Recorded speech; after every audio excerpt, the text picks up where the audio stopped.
potensi bakau. Ya, tapi potensi kerugian, kerusakan yang sudah berlangsung lama itu tidak pernah dibicarakan. Tangkapan wilayah-wilayah tangkapan air di hulu maupun hilir itu sudah tak sanggup menampung debat dan tapi tindakan hukum itu nggak ada.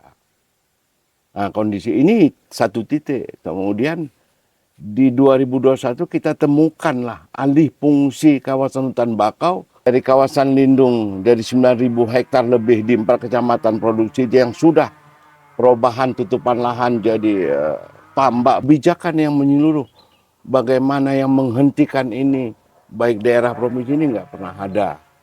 Itu dari data kami lapangan di Lembah Tarik.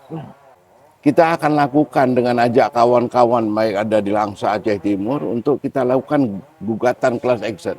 Akibat mereka tidak menggunakan kewenangan dan tanggung jawabnya.